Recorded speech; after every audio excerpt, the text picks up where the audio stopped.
Señores estudiantes, sean bienvenidos a una sesión que corresponde a los cursos de preparación para examen técnico profesional de Universidad Rural de Guatemala. Agradezco inmensamente a Dios la oportunidad de tenernos nuevamente una semana con vida, que nos permite nuevamente alcanzar cada día la meta común, terminar el proceso de formación académica con éxito. Agradezco inmensamente a Universidad Rural de Guatemala la ocasión de ser parte de este proceso de formación académica. Y a ustedes que gentil y amablemente siguen la transmisión cada semana. El curso que vamos a trabajar es el curso de Derecho Penal y Derecho Procesal Penal. La semana que nos corresponde trabajar es la semana número 13.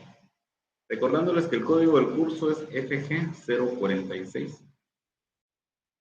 El tema para la sesión del día de hoy se titula Actos introductorios, procedimiento preparatorio, tiempo de investigación y pruebas.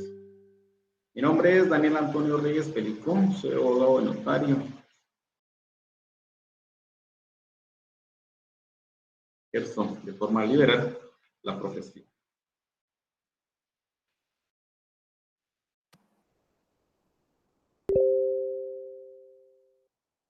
Bien, objetivo de la clase. ¿Qué pretendemos con esta sesión el día de hoy? Al finalizar la clase, el estudiante será capaz de distinguir las distintas etapas del proceso penal guatemalteco, cómo se inicia un proceso penal, cómo se denomina y se desarrolla las fases de investigación y cómo se prueba en el proceso penal guatemalteco.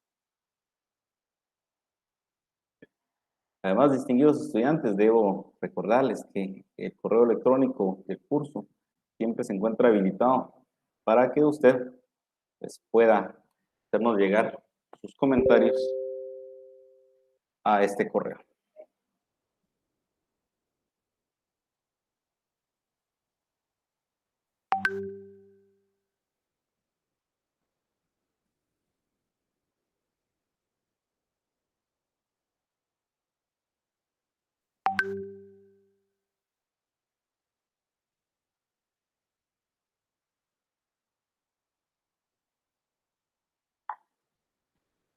Bien, entonces vamos a iniciar con los fines del proceso penal guatemalteco. El proceso penal tiene por objeto la averiguación de un hecho señalado como delito o falta y las circunstancias en las que pudo ser cometido, el establecimiento de la posible participación del sindicato, el pronunciamiento de la sentencia respectiva y la ejecución de la misma. Esto según lo que establece el Código Procesal Penal en el artículo 5. Entonces, es importante entonces que tengamos en estos momentos nuestro Código Procesal Penal para poder darle seguimiento a cada uno de los conceptos que vamos a desarrollar.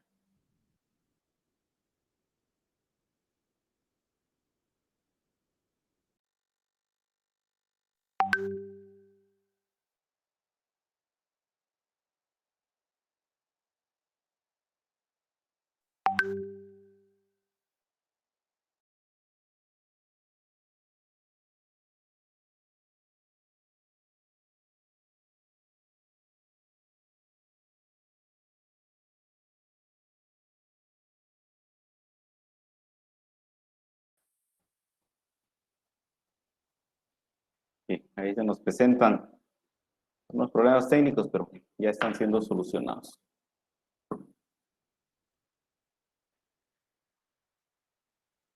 Bien, entonces, las fases del proceso penal.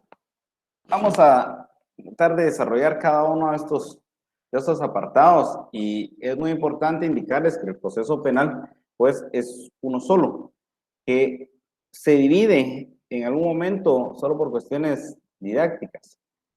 En la práctica se van a poder dar cuenta de que el proceso penal va a desarrollar cada uno de estos estos apartados en los cuales nosotros hemos establecido las distintas etapas del proceso, pero es por mera cuestión didáctica, por mera cuestión interpretativa y de estudio, porque al final de cuentas el proceso penal pues es uno solo. La primera etapa se denomina procedimiento preparatorio. Y este procedimiento preparatorio también le vamos a denominar procedimiento o etapa de instrucción, fase de investigación. Podemos denominar de distintos modos y formas. Y consiste en la etapa del proceso penal en el cual el Ministerio Público pretende recabar toda la información que le permita en algún momento sustentar una conclusión, que es que por excelencia va a ser la acusación, y posteriormente poder demostrar en juicio efectivamente lo que hablábamos al inicio.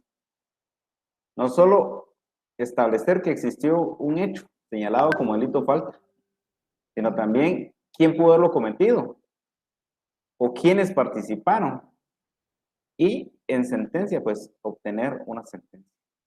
Y esta etapa va a iniciar desde el momento en el que el juez de instrucción, juez de garantía o el juez de instancia penal resuelva efectivamente eso, dictar un auto de procesamiento en contra de una persona. Y esto, como lo analizamos en la sesión anterior, va a corresponder a la etapa de primera declaración regulada en el artículo 82.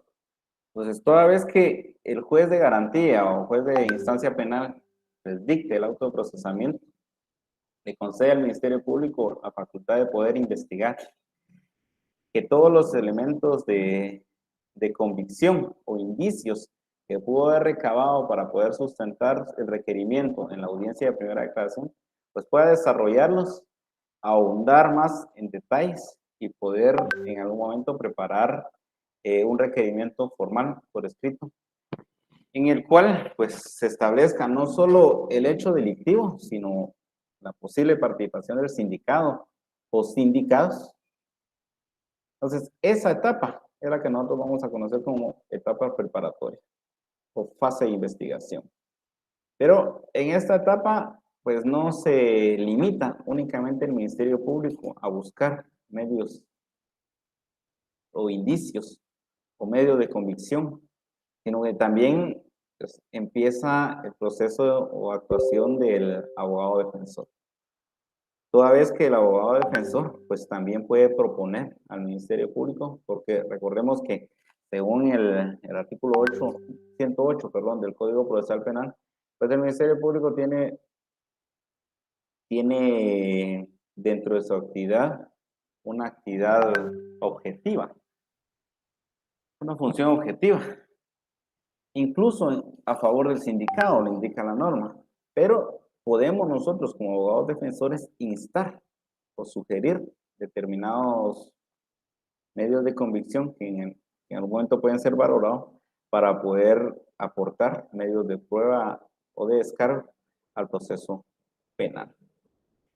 Entonces, desde que se inicia el proceso de investigación, dictándose el auto de procesamiento, hasta el momento en el cual el fiscal va a presentar sus conclusiones al juez de instancia penal, pues toda esa etapa va a comprender el proceso preparatorio. ¿Cuánto va a durar este procedimiento preparatorio? Bueno, más adelante lo vamos a desarrollar, pero vamos a indicar que si observamos lo que establece el artículo 82 de nuestro Código Penal, en el numeral 6, indica: el fiscal y el defensor se pronunciarán sobre el plazo razonable para la investigación. Entonces está hablando de un plazo razonable. No existe un parámetro específico para poder determinar cuánto va a durar, porque en estos momentos, pues la misma ley otorga la facultad tanto al Ministerio Público como al defensor para sugerir un determinado plazo, dependiendo de las circunstancias que se puedan considerar en los casos muy particulares. Y el juez fijará día para la presentación del acto conclusivo y día para la audiencia intermedia, la cual deberá llevarse a cabo en un plazo no menor de 10 días ni mayor de 15 días a partir de la fecha fijada para el acto conclusivo. Entonces, ¿en qué va a consistir el acto conclusivo? Porque cuando presenta al Ministerio Público el acto conclusivo, habrá terminado la etapa preparatoria. Claro, eso es como regla general. Existen circunstancias muy específicas que vamos a ver más adelante, en el que podría variar ese plazo de investigación. Pero la conclusión que va a presentar el Ministerio Público es, en su concepto, es el mismo que nosotros utilizábamos cuando leíamos un libro. Al leer el libro, nosotros en diversificado o en básico, pues presentábamos al docente un informe final que le resumía o le hacía más fácil de comprender y de transmitir las ideas que nosotros habíamos obtenido producto de la lectura de ese libro. Pasa lo mismo en la etapa de conclusión, en este procedimiento preparatorio, en el cual el Ministerio Público presenta por escrito al juez de instancia penal, pues eso, la conclusión de todo el trabajo que desarrolló durante el plazo que se le otorgó de investigación. Y por excelencia, la conclusión que va a presentar el Ministerio Público, pues es presentar una acusación, pero puede en algún momento determinado presentarse algún otro requerimiento. Pues vamos a ver oportunamente. ¿Qué otro requerimiento se puede presentar dentro del procedimiento preparatorio? Se puede presentar un sobreseimiento, una clausura provisional, y existen otras solicitudes que puedan hacer orientar el juzgamiento de una persona a través de una vía específica. Por ejemplo, cuando se solicita que se tramite el juicio a través de un procedimiento abreviado, que es un procedimiento de los específicos señalados en el código a partir del artículo 464.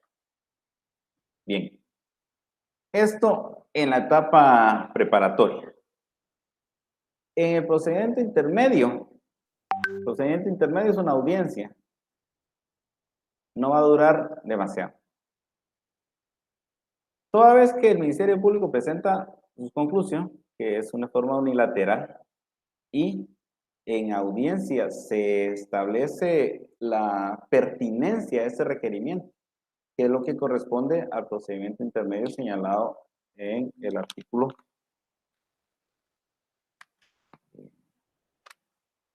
340, que es la audiencia de la etapa intermedia. Entonces, esta audiencia tiene como finalidad discutir sobre la pertinencia del requerimiento del fiscal. Entonces, el fiscal puede acusar, pero es en esta etapa en la cual se va a determinar si existe, tal y como lo establece este artículo, el 332 en su parte conducente, que la etapa intermedia tiene por objeto que el juez evalúe si existe o no fundamento para someter a una persona a juicio oral y público por la probabilidad de su participación en un hecho delictivo o para verificar la fundamentación de las otras solicitudes del Ministerio Público. Entonces, si el Ministerio Público solicita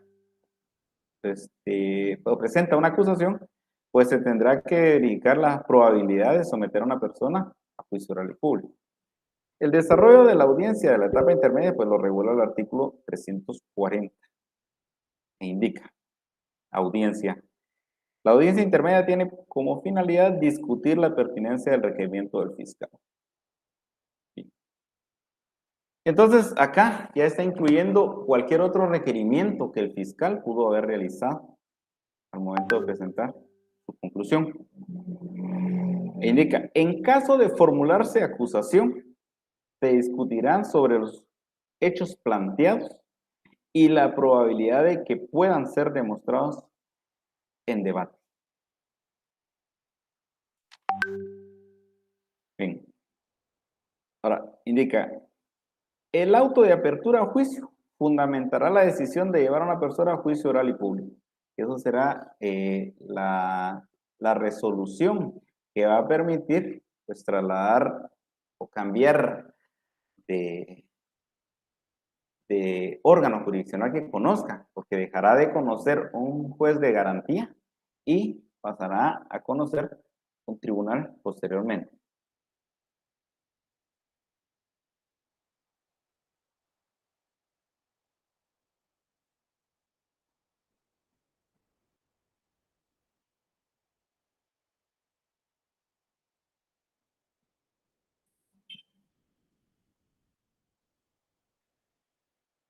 Bien, les recuerdo que el correo está habilitado para que me haga llegar cualquier cuestión que no quede clara para que nosotros podamos estar en constante comunicación y resolver las dudas pertinentes. En cuanto a las diapositivas, pues las diapositivas están en pantallas, puede de esta forma poder realizar las capturas respectivas para consultas posteriores. También nos indica esta audiencia, indica, en caso de solicitarse la clausura provisional, que también es un acto conclusivo, y esto se va a realizar cuando el Ministerio Público pues no haya podido recabar todos los medios de convicción que puedan ayudar a sustentar su tesis. Pero anteriormente pues no había un plazo establecido, ahora sí está establecido después de la reforma 18-2010, en la cual se establece lo siguiente. En caso de fundamentarse la clausura provisional, solicitarse la clausura provisional, fundadamente el juez dictará los medios de investigación pendientes de realizar y fijará día y hora para realizarse la futura audiencia intermedia. Entonces, la clausura provisional tenemos que retrotraernos a lo que establece el artículo 82, porque se va a fijar conforme a las reglas de este artículo, de tal cuenta que la clausura provisional, para poder presentar nuevamente el acto conclusivo, solo podrá estar tal y como lo indica el artículo 82, dentro del rango de los 15 días. Bien, en los demás requerimientos se considerará sobre la idoneidad y pertinencia del mismo.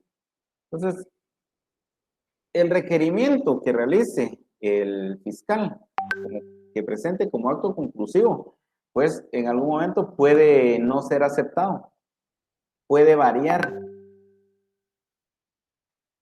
Por ejemplo, el Ministerio Público puede solicitar un sobreseimiento y la defensa adherirse al requerimiento del fiscal, pero el juez, si del análisis que realice el expediente puede determinar que sí existen medios suficientes para someter a una persona a juicio oral y público para discutir la participación y para posteriormente imponerle una pena, pues no va a aceptar ese requerimiento y ordenará al fiscal, rechazará su requerimiento y ordenará al fiscal que presente acusación.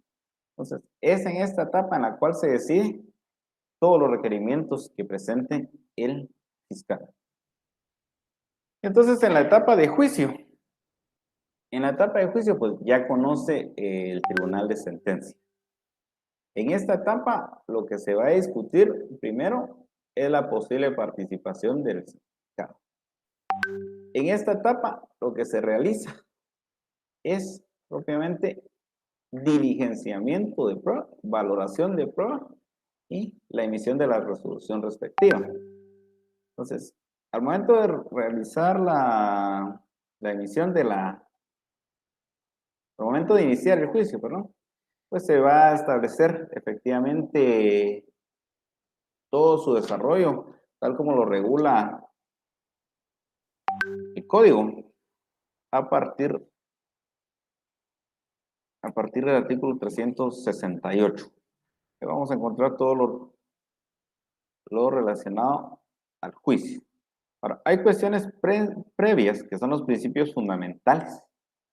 Esto lo vamos a encontrar regulado a partir del artículo 354. Principios fundamentales como la inmediación, la publicidad, la oralidad, la continuidad y suspensión del debate, la forma en la que se considera interrumpido el debate, el deber de los asistentes. Ahora, a partir del artículo 368, pues ya vamos a encontrar el desarrollo del debate, los incidentes que se pueden plantear, incluso al momento de iniciarse el debate, la forma en la cual se le da aún la posibilidad de declarar al sindicado o al acusado, que sería en esta etapa procesal, la forma en la que se va a diligenciar la prueba y la emisión de la sentencia. Pero básicamente lo que se pretende discutir en el juicio es la participación del sindicato y la emisión de una sentencia.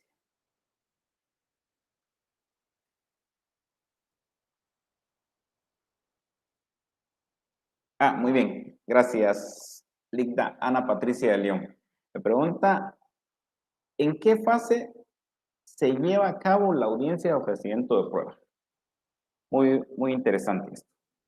El ofrecimiento de prueba se da posterior a la audiencia de la etapa intermedia.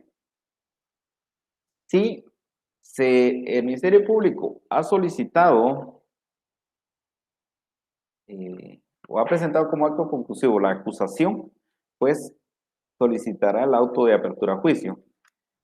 Ahora, el auto de apertura a juicio fundamentará la decisión de llevar a cabo a juicio oral y público a una persona. Si se dicta auto de apertura a juicio, pues sí debemos proceder a realizar la etapa de ofrecimiento de prueba. Esta etapa de ofrecimiento de prueba aún la conoce el juez de instrucción o juez de garantía. ¿Por qué? Porque anteriormente, antes de las reformas 18-2010, pues seguía el ofrecimiento de prueba se realizaba ante el tribunal. Pero con las reformas 18-2010, esta decisión corresponde al juez de garantía. Con el fin de que el tribunal no conozca previamente, que no contamine su opinión y que sea lo más imparcial posible a la hora de realizar la valoración. Entonces, esta etapa se va a realizar, según el artículo 343, al tercer día de declarar la apertura a juicio. ¿Cómo se desarrolla? Se llevará a cabo la audiencia de ofrecimiento de prueba ante el juez de primera instancia que controla la investigación. Para el efecto, se concederá la palabra a la parte acusadora para que proponga sus medios de prueba. Estamos hablando de proponer, individualizando cada uno de ellos con indicación del nombre del testigo o perito y documentos de identidad y señalando los hechos sobre los cuales serán examinados en el debate. En caso de otros medios de prueba, se indicará adecuadamente indicando la forma de diligenciamiento y el hecho o circunstancia que se pretende probar. A continuación, como segunda parte, ofrecida la prueba, se le concederá la palabra a la defensa y a los sujetos procesales para que se manifiesten al respecto. Entonces, 3. De igual forma, se procederá para el ofrecimiento de prueba de los otros sujetos procesales. O sea, se propone y se concede la palabra a cada uno de los sujetos procesales. El juez resolverá inmediatamente y admitirá la prueba pertinente y rechazará la que fuere abundante, innecesaria, impertinente o ilegal. Entonces, ¿cuándo se va a considerar que una prueba es abundante? Cuando los medios propuestos recaen sobre un mismo hecho o pretenden probar un mismo hecho. Innecesarias cuando la prueba que se ofrece pues no tiene relevancia para el proceso penal. Impertinente o ilegal cuando ha sido incorporado de una forma distinta a la que establece el código para poder incorporar los medios de prueba. Y entonces, cuando se realiza este ofrecimiento de prueba, la vamos a realizar única y exclusivamente ante el juez de instancia penal. Bien, ahora, la fase de impugnaciones. La fase de impugnaciones es una fase que acá en nuestra diapositiva va a aparecer como como cuarta fase. Pero esta fase, impugnar, es la forma en la cual podemos demostrar nuestra inconformidad con una resolución judicial, contra una decisión judicial, y que realizamos esta inconformidad, presentamos esta inconformidad a través de los medios legales que la misma ley nos ha otorgado. Pero esta fase de impugnaciones no son posteriores a la etapa de juicio. Si bien es cierto, existen medios específicos para poder impugnar la resolución o sentencia que se emite dentro del juicio, existen también medios de impugnación que vamos a empezar a poder utilizar desde el primer momento en el que se instruya un proceso penal en contra de una persona a la cual nosotros estamos asistiendo. Entonces, esta etapa es una etapa transversal que puede ser desde el que se instruye el proceso penal, incluso hasta fase de ejecución. Ahora, existen procedimientos, como les indicaba, muy específicos en cuanto a la impugnación, que es un libro especial, el libro tercero del Código Procesal Penal. Pero los medios de impugnación que presentamos acá es reposición, apelación, recurso de queja, apelación especial,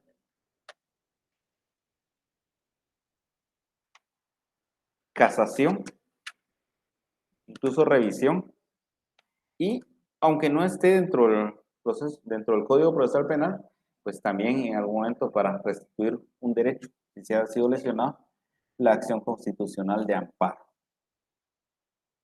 Ahora, en la fase de ejecución nos corresponde, si recordamos lo que establece el artículo 203 de la Constitución, en la cual la función jurisdiccional que tiene el Estado la delega a un órgano específico, que es el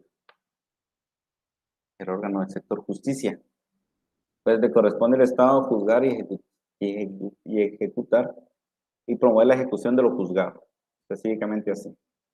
Esta fase de ejecución, pues de la misma cuenta, es un órgano distinto al que conoce.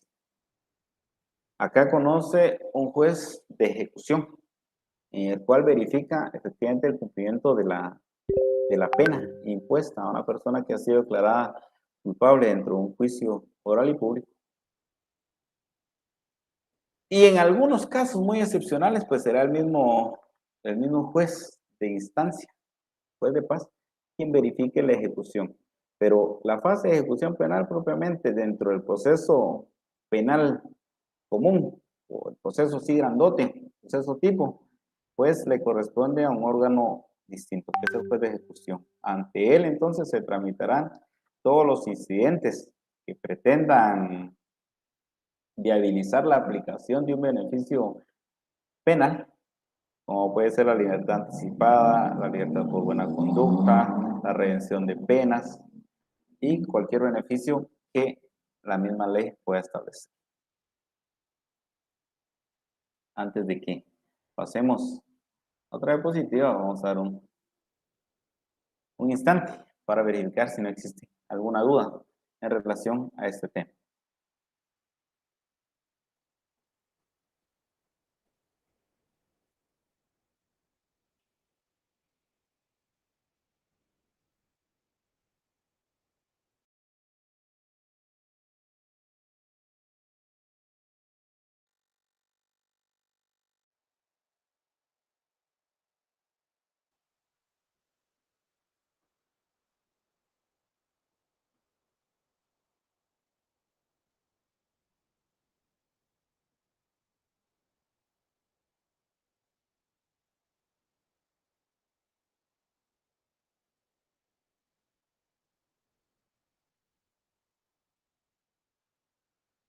Bien, acá nos comenta Loidi Miranda. ¿En qué consiste entonces la prueba abundante? Bien. La prueba abundante se va a referir a los medios de que se presentan, en este caso, se propone la prueba, pero que se va a referir a un mismo hecho. Por ejemplo, en un delito de homicidio, por ejemplo, un homicidio culposo que provino de un hecho de tránsito. El presentar declaración testimonial de 20 personas que vieron que un día determinado, en un lugar determinado y a una hora determinada, iba un señor manejando su vehículo automotor con las descripciones específicas para poder identificarlo y que producto de su imprudencia, cruzándose un semáforo en alto, pues colisionó contra una motocicleta, falleciendo el conductor de la motocicleta. El que 20 personas declaren sobre lo mismo, pues será una cuestión abundante, será una cuestión innecesaria. A eso se va a referir una prueba abundante, en la cual el medio propuesto pues resulta ser abundante porque se va a tratar de diligenciar o probar una determinada cosa, la cual puede ser probada con un medio pues, menos abundante o a través de un medio específico. A eso se va a referir la prueba abundante. Bien, en relación a los actos introductorios. Los actos introductorios entonces son el medio por el cual se pone en movimiento el aparato estatal para poder iniciar la persecución penal. Y los medios introductorios que regula el código son denuncia, denuncia obligatoria, querella, prevención policial. ¿Y en qué consiste la denuncia? Bueno, la denuncia es la noticia sobre algún hecho, en términos generales. En relación a nuestro curso, vamos a indicar que la denuncia es la noticia de un hecho que podría ser considerado como delito, al tenor del artículo 297. Esta noticia criminal o noticia crimini pues puede ser presentado a las agencias que pueden, por disposición legal, conocer de este tipo de denuncias. Le digo que conocer por disposición legal porque en algunos casos podemos nosotros presentar una denuncia pues al director de una escuela, a una enfermera o el médico del centro de salud, a cualquier oficina estatal por una mala prestación del servicio o por alguna incomodidad que tengamos en relación a las actividades que se realizan. Pero podrán conocer únicamente en el ámbito que la ley les faculta. Pero si hablamos de cuestión penal, las agencias encargadas de recibir la denuncia solo son policía, Ministerio Público y los órganos jurisdiccionales.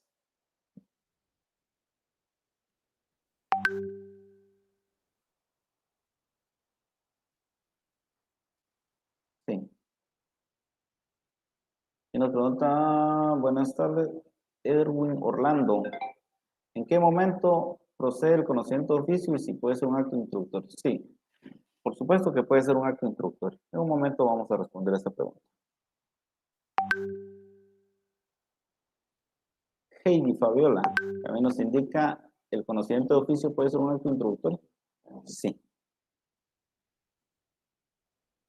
Sí. Sí. Entonces, es necesario el poder indicarles que la denuncia pues tiene ciertas particularidades que cualquier persona puede comunicar por escrito u oralmente.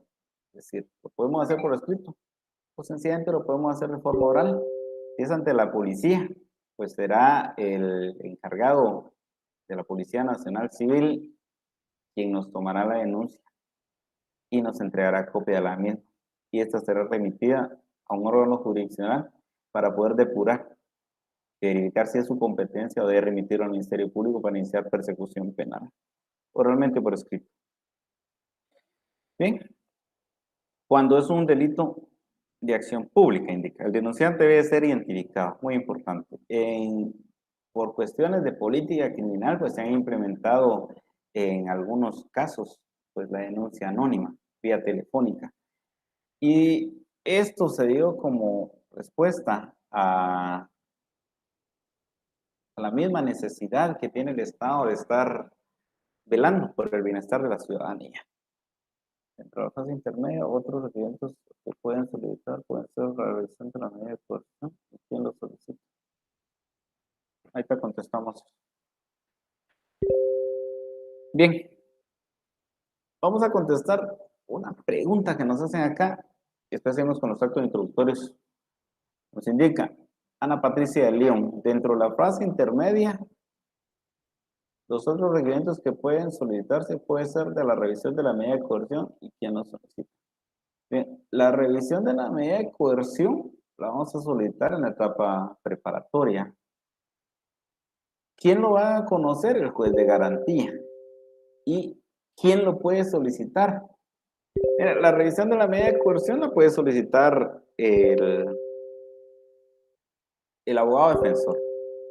Por eso es necesario que tengamos claro cuáles son las medidas de coerción que establece el Código Procesal Penal. Con base a ello vamos a indicar que las medidas de coerción pueden ser la citación, esa no nos va a servir en este momento, la permanencia conjunta o retención, que tampoco, la aprehensión, la prisión preventiva. Entonces, se va a solicitar porque una persona, pues, está en estos momentos privada de su libertad y se va a solicitar porque existe una variación de las circunstancias que en ese momento se sirvieron para sustentar la orden de la prisión preventiva. Entonces, si varían eso según el artículo 277,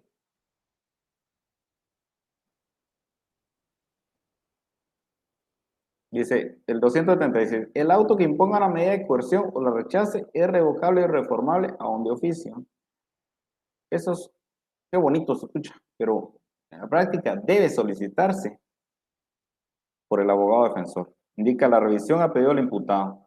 El imputado y su defensor podrán provocar el examen de la prisión y de la internación o de cualquier otra medida de coerción personal que hubiera sido impuesta en cualquier momento del procedimiento, siempre que hubieran variado las circunstancias primitivas. El examen se producirá en audiencia oral. Entonces, aquí dicen que el imputado o su defensor, el imputado nunca lo va a hacer, necesariamente debe ser su abogado defensor. Entonces, ¿en qué momento? Pues cuando hayan variado las circunstancias, de lo contrario, no se podrá entrar a conocer, o se conocerá, pero se declarará sin lugar la revisión de la medida. Bien. Ahora, me consultaban acerca del conocimiento de oficio. Sí, siempre se ha hablado acerca del conocimiento de oficio y en muchas ocasiones pues se ha tenido un concepto muy distinto acerca del conocimiento de oficio y por lo tanto no hemos obtenido una definición acertada. En conocer de oficio es porque dentro de la actividad de determinadas personas pues entra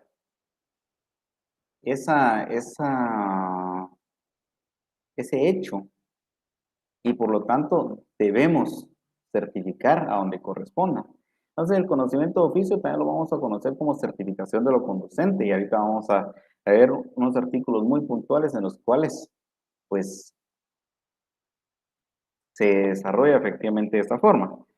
Denuncia obligatoria, 298. Debe denunciar el conocimiento que tiene sobre un delito de acción pública,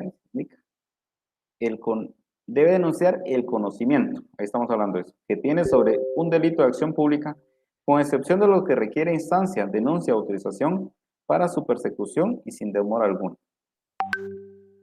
Y nos establece un ejemplo contenido en el artículo 367, que esa es una certificación de lo conducente.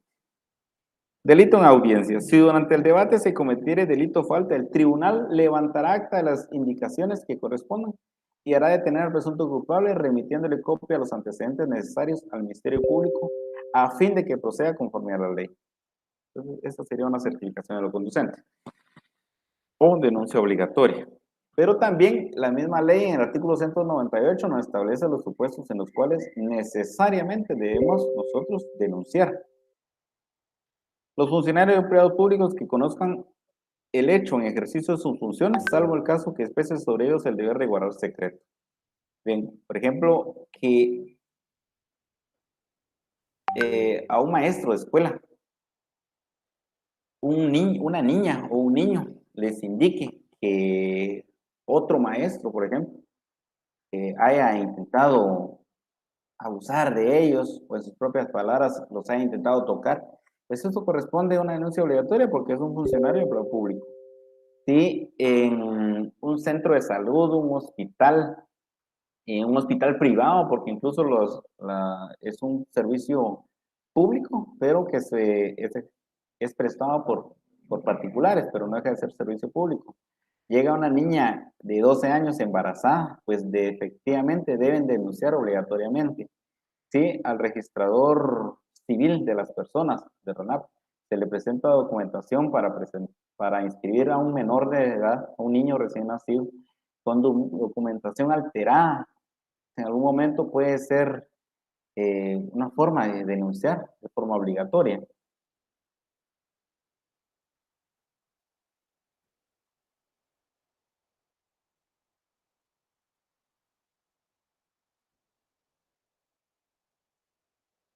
Bien, y cualquier forma que haya entrado un funcionario público a conocer sobre un hecho considerado como delito, pues debe remitirlo inmediatamente al Ministerio Público.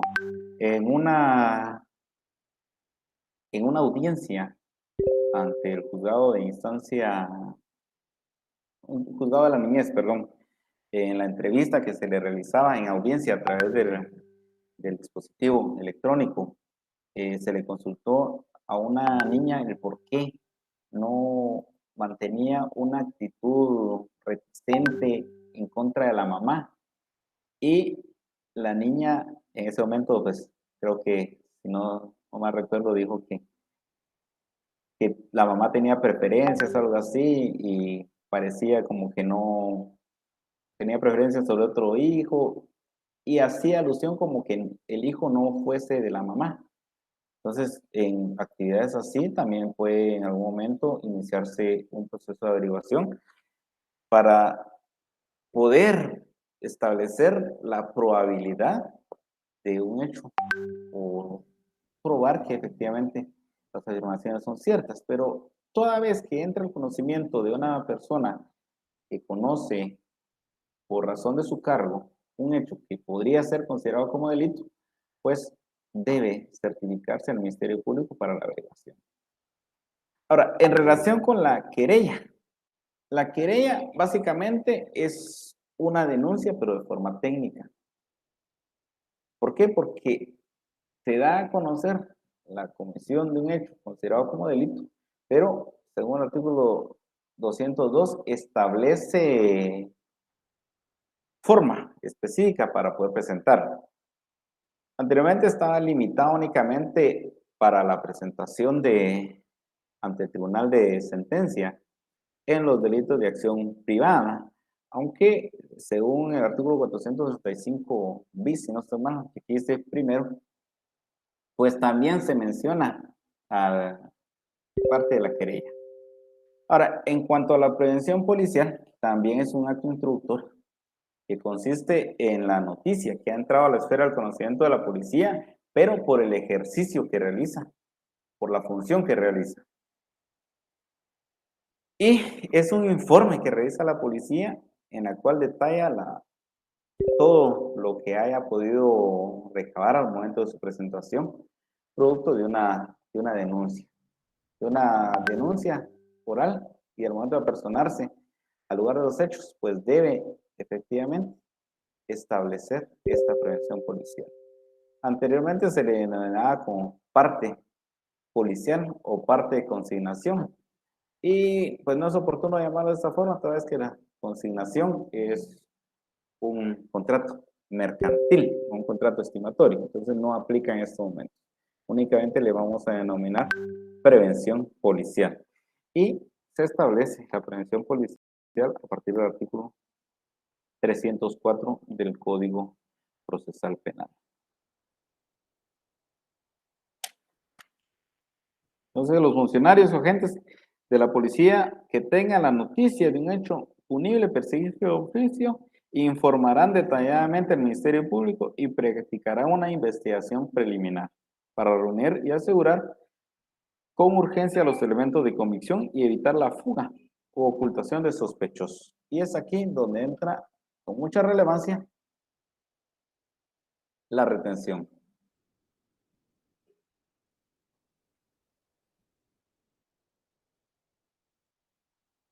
Si mencionamos un ejemplo muy específico en cuanto a la certificación de lo conducente, y Fabiola también lo mencionaba, que es el artículo 367 del Código Procesal Penal.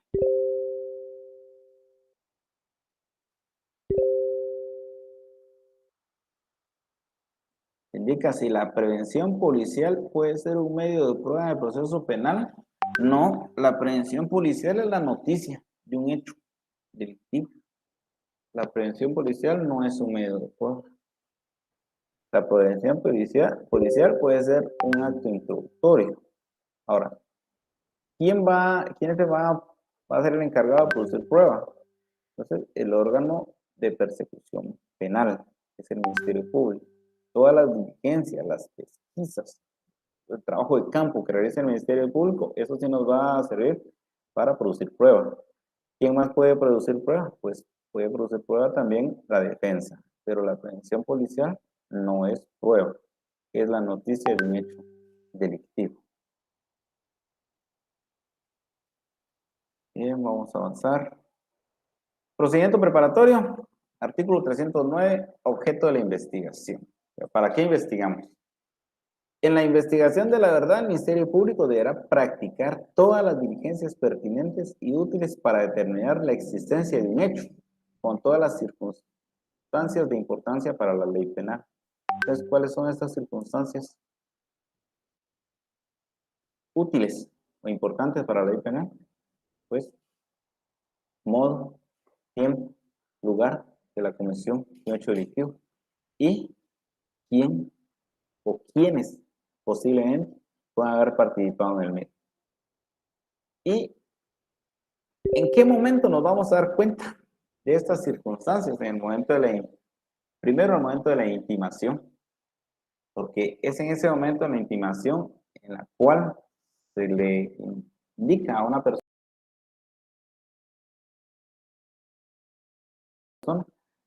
o se le atribuye a una persona la comisión de un hecho delictivo. A partir de ese momento, entonces empieza el proceso de investigación. Pero el Ministerio Público, pues, efectivamente realiza todas las diligencias necesarias y pertinentes para asegurar desde el primer momento los medios de convicción que tengan, que le permita el poder imputar en la primera declaración para poder presentar medios de convicción que se pueden proponer como prueba en la etapa intermedia y para solicitar el diligenciamiento de prueba en el debate y de esta forma sustentar su tesis de acusación.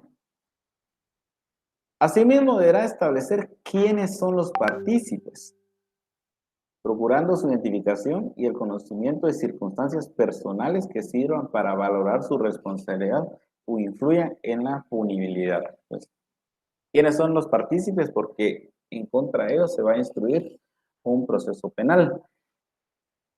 Recordemos que en el proceso penal se va a establecer la participación, pero si recordamos, existe una teoría acerca de los grados de participación. Porque puede ser que una persona sea autor, participe como autor, o puede ser que también participe como cómplice.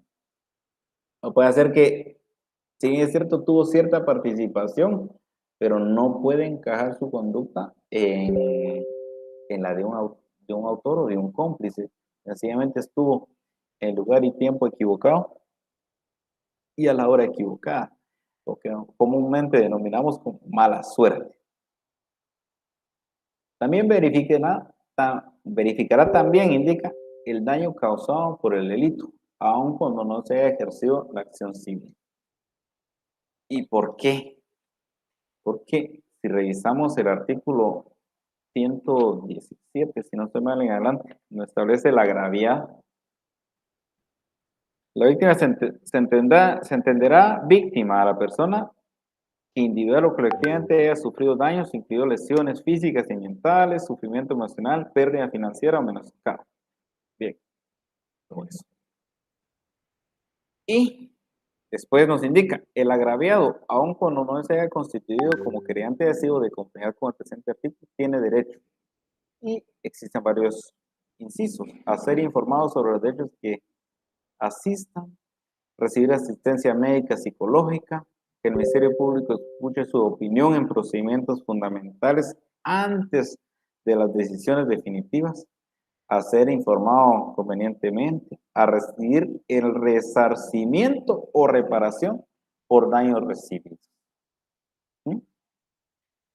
A recibir protección cuando su integridad física corra peligro, a que existan mecanismos que disminuyan su riesgo de victimización. Entonces también el Ministerio Público debe investigar y estimar o valorar el daño causado por el delito, aun cuando no se haya ejercido una acción civil.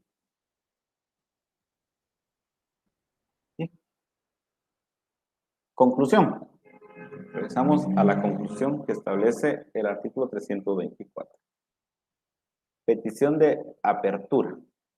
Cuando el Ministerio Público estime que la investigación proporciona fundamento serio para el enjuiciamiento público del imputado, requerirá por escrito la decisión de apertura del juicio. Con la apertura se formulará la acusación. Entonces, nuevamente, después de que el Ministerio Público realice el proceso de investigación, realice todo el procedimiento de campo, empiece desde el primer momento a asegurar la escena del crimen, a recolectar todos los indicios, a embalarlo correspondientemente, a realizar la intimación en audiencia según el artículo 82 y se le concede el plazo de investigación, determinando el plazo como un plazo razonable. Al final, el Ministerio Público debe presentar su conclusión y eso ya lo tenemos claro. ¿Qué conclusión es la que va a presentar el Ministerio Público? Pues según el Código Procesal Penal,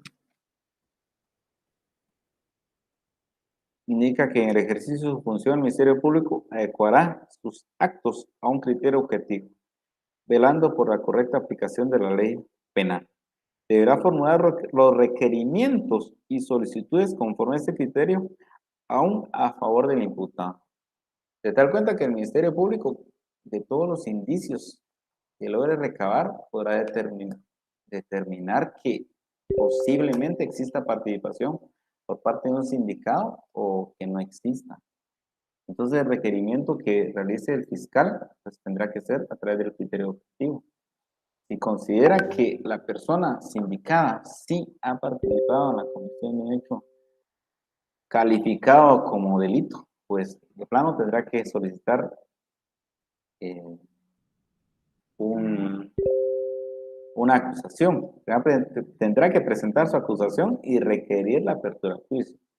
Pero si de los hechos que ha investigado, con todo el plazo de investigación recabó medios o indicios de descargo en favor del imputado, pues podrá solicitar un sobreseguimiento. Podrá presentar una clausura provisional si por demasiado trabajo que tiene el fiscal no le ha dado tiempo de poder recabar toda la información necesaria para justificar su requerimiento, pues también se podrá solicitar una clausura. Incluso se puede solicitar una vía distinta, solicitando que se lleve a través del juicio, a través de un procedimiento abreviado, o aplicar alguna medida desjudicializadora, por ejemplo, la aplicación de un criterio de oportunidad.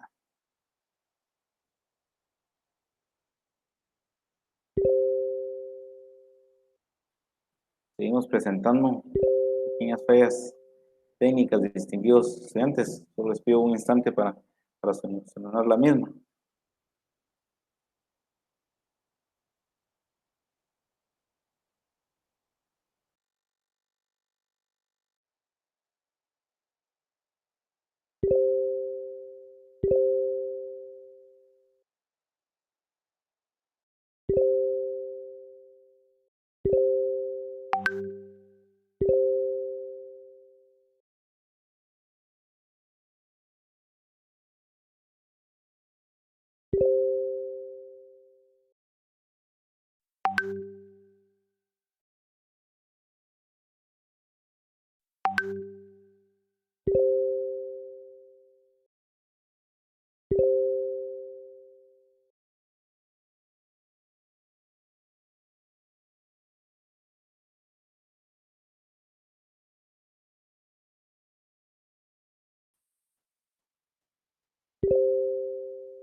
Bien.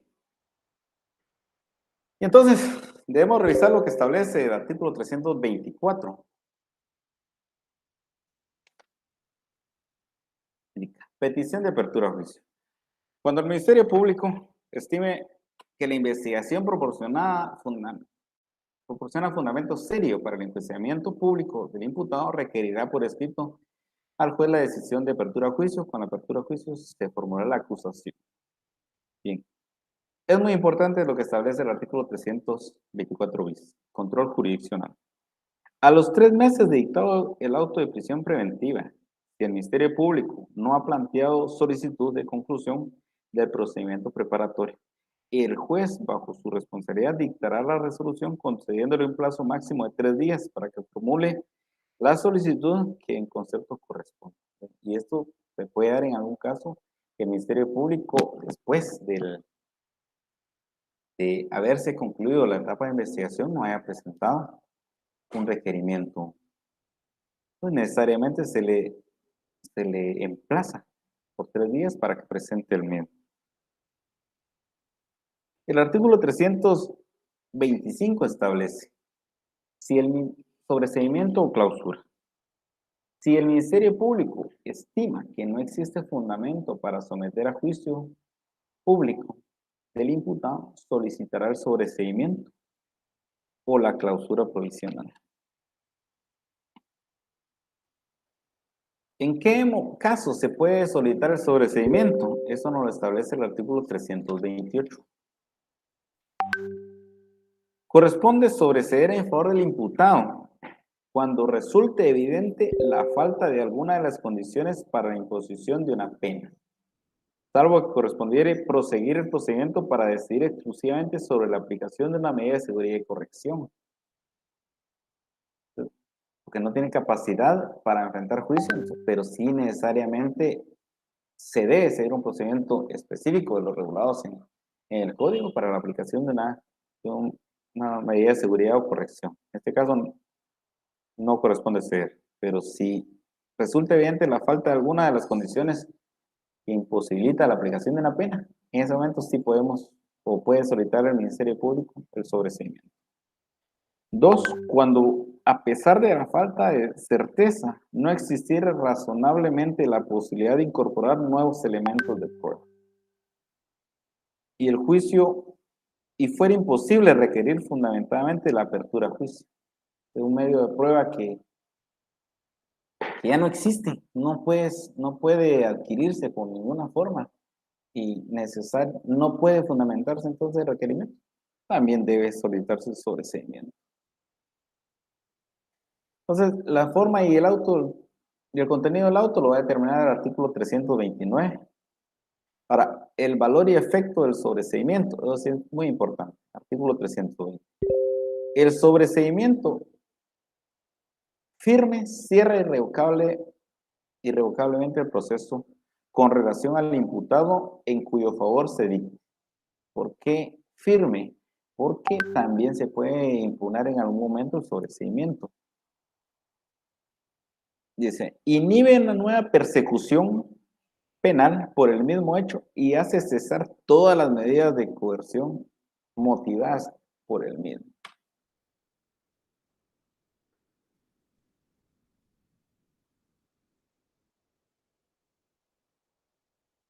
Me consulta Edwin Orlando García. La certificación de lo conducente se puede tomar como una denuncia.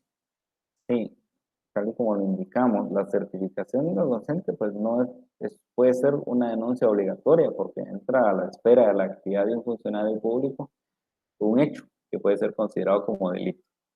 Entonces, es un medio o, o acto introductorio, un medio para iniciar un proceso penal o acto introductorio, toda vez que se remite a los órganos encargados de la persecución penal, pues la noticia de este hecho.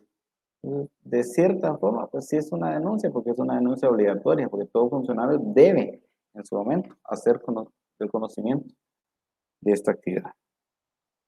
Ahora, en cuanto a la clausura, ¿cuándo se solicita la clausura provisional? Pues el 331 nos indica. Si no correspondiere sobreseer y los elementos de prueba resultaren insuficientes para requerir la apertura del juicio, se ordenará la clausura del procedimiento por auto fundado. Deberá mencionar concretamente los elementos de prueba que se espera poder incorporar. Cesará toda medida de coerción contra el imputado cuyo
Bien, señores estudiantes, estamos presentando fallas técnicas que son ajenas a mi persona y a mi distinguido monitor, licenciado Donald.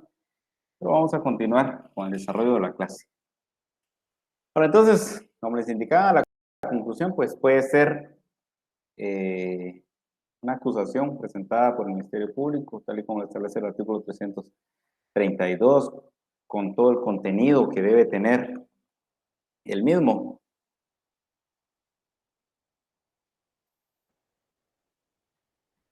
Bien, indica vencido el plazo concedido para la investigación, el fiscal formulará la acusación y pedirá la apertura a juicio. También podrá solicitar si procede el sobreseimiento, la clausura y la vía especial de procedimiento abreviado cuando proceda conforme a este código. También puede, ahora veamos lo del archivo.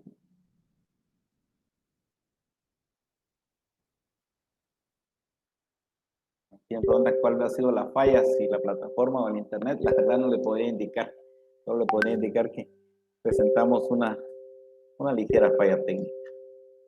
En cuanto al archivo, que no corresponde más indicarles que cuando no se haya individualizado al imputado o cuando se haya declarado su rebeldía, el Ministerio Público podrá, por escrito, dispondrá, perdón, por escrito, el archivo de las actuaciones sin perjuicio de la persecución del procedimiento para los demás imputados.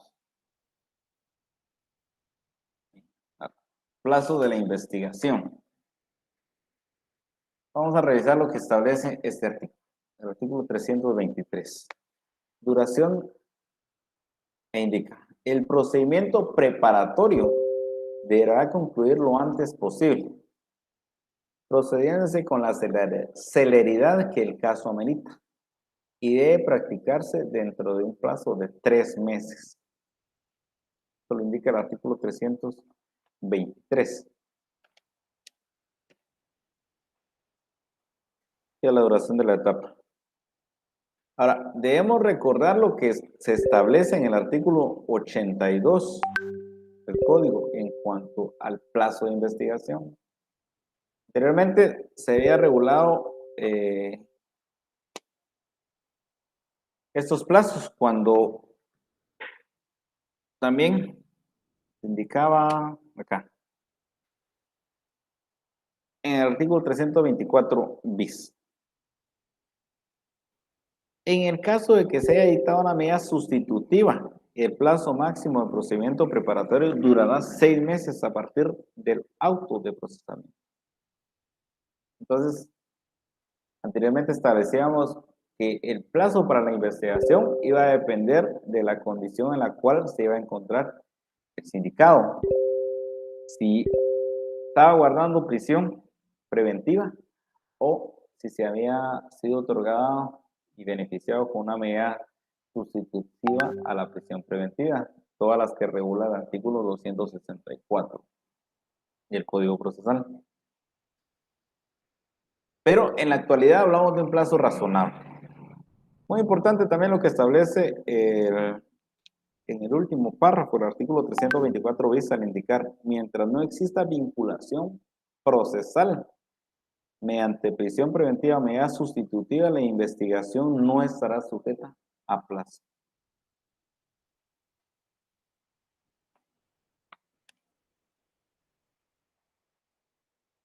Bien. Entonces, en la actualidad hablamos de un plazo razonable. El fiscal y el defensor, en el numeral 6 del artículo 82, se pronunciarán sobre el plazo razonable para la investigación. El juez deberá fijar día para la presentación del acto conclusivo y hora para la audiencia intermedia, la cual deberá llevarse a cabo en un plazo no menor de 10 días, ni mayor de 15 días a partir de la fecha fijada para el acto conclusivo. Una vez presentado el acto conclusivo, se entregará copia del mismo a la parte que lo solicite y se dejará a disposición del juez las actuaciones y medios de investigación para que puedan examinarlo hasta la fecha fijada para la audiencia.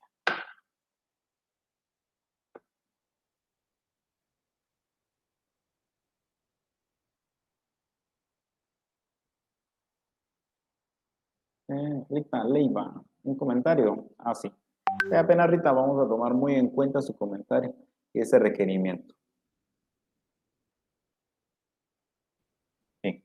Vamos a hablar entonces de la prueba en el proceso penal.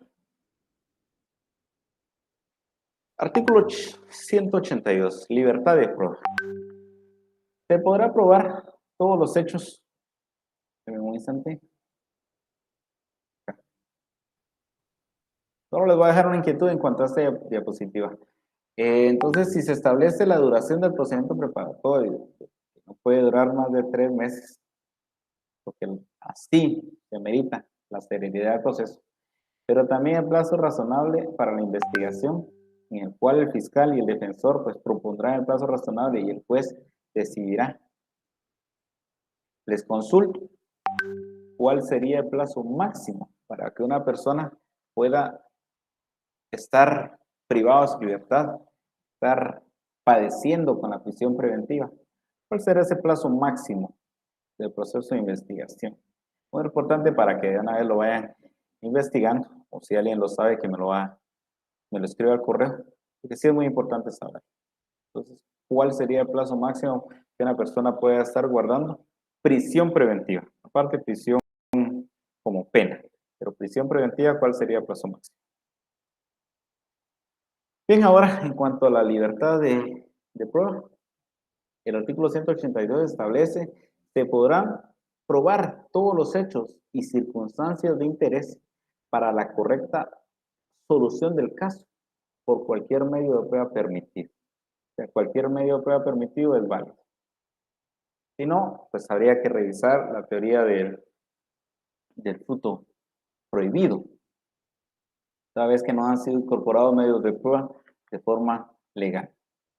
Regirán en especial las limitaciones de la ley relativas al estado civil de las personas.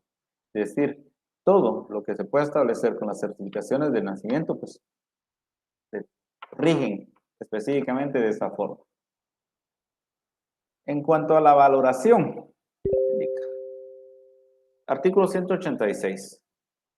Todo elemento de prueba para ser valorado debe haber sido obtenido por un procedimiento permitido e incorporado al proceso conforme a las disposiciones de este código.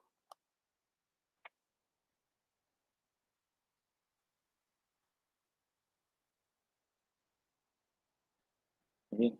Y es muy importante también que a este artículo de valoración, pues lo relacionamos con lo que establece el artículo 385 del Código Penal. Cada vez que aquí entraremos a valorar lo que indica. Los elementos de pruebas incorporados se valorarán conforme al sistema de sana crítica razonada, no pudiendo someterse a otras limitaciones legales que no sean las expresamente establecidas por este código. Sí es muy importante que tengamos entonces presente a qué se refiere la sana crítica razonada. Toda vez que el artículo 385 nos indica: para la deliberación y votación del tribunal se apreciarán las pruebas según las reglas de la sana crítica razonada y resolverán por mayoría absoluta. Pero, ¿cuáles son esos principios de la sana crítica razonada? Pues está la lógica, la experiencia y la psicología. Y la psicología presenta 4 principios lógicos supremos, que son el principio de identidad, el principio de no contradicción, el principio de tercero excluyente, y el último, que es razón o causa suficiente. Si es necesario que nosotros entonces conozcamos todo el concepto, definición, principios y reglas de qué es lo que se refiere o a qué se refiere la sana crítica razonada. También es muy importante indicar lo que establece el artículo 183 en cuanto a la prueba inadmisible. Un medio de prueba para ser admitido debe ser debe referirse directa o indirectamente al objeto de la investigación y ser útil para el descubrimiento de la verdad.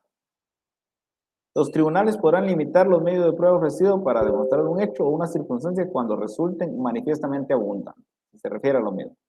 Son inadmisibles en especial los elementos de prueba obtenidos por medios prohibidos, tales como la tortura, la indebida intromisión a la intimidad del domicilio o la residencia, la correspondencia de las comunicaciones, los papeles y los archivos privados. Muy bien. Ahora, doctrinariamente, ¿cómo se le va a llamar a esa prueba? Inadmisible. Una pregunta realmente exacta. ¿Cómo se llama doctrinariamente a esta prueba? Inadmisible. Muy bien, dentro de los otros medios de prueba, indica el artículo 185. Además de los medios de prueba previstos en este capítulo, se podrá utilizar otros distintos siempre que no suprima las garantías y facultades de las personas reglamentadas en este código o afecten al sistema institucional. La forma de incorporar al procedimiento se adecuará al medio de prueba más análogo a los previstos en lo posible. Y es muy importante entonces que podamos ver en la intimidad de nuestra casa los artículos 207, artículos 244, 245 y 250 de este mismo código. También es importante que se revise el artículo 100, a ver si indico el artículo. Toda vez que sí será de mucha importancia el que se revise el mismo.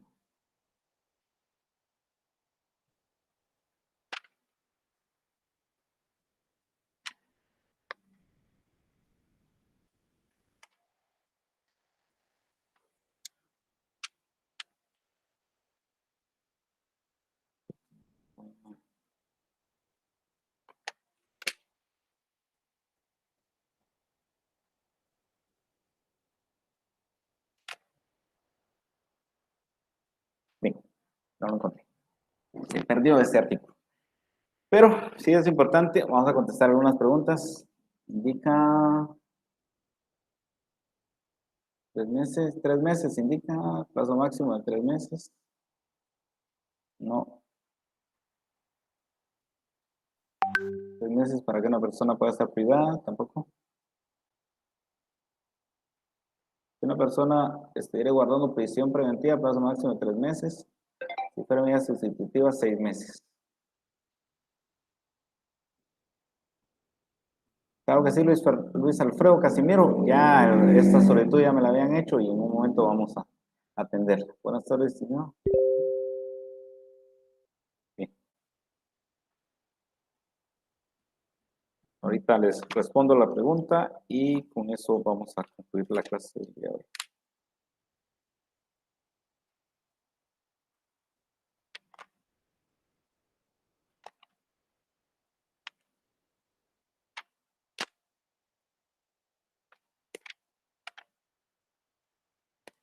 Bien, por cuestión de tiempo y vamos a dejar pendiente la resolución de esa pregunta. Y recuerden, distinguidos estudiantes, que acá uno de nuestros mayores inconvenientes es el tiempo. Por lo tanto, les solicito que en la intimidad y en la paz de su hogar, pues repasemos ahí todos los conceptos y temas que analizamos el día de hoy y cualquier duda me la van a llegar al correo electrónico para que le demos una solución inmediata a sus inquietudes. Qué gusto saludarlos, espero poder verlos la próxima semana, sea de forma virtual y aunque no los conozca, pues saludos ahí a la distancia. Por su fina y amable atención, muchas gracias. Hasta la próxima.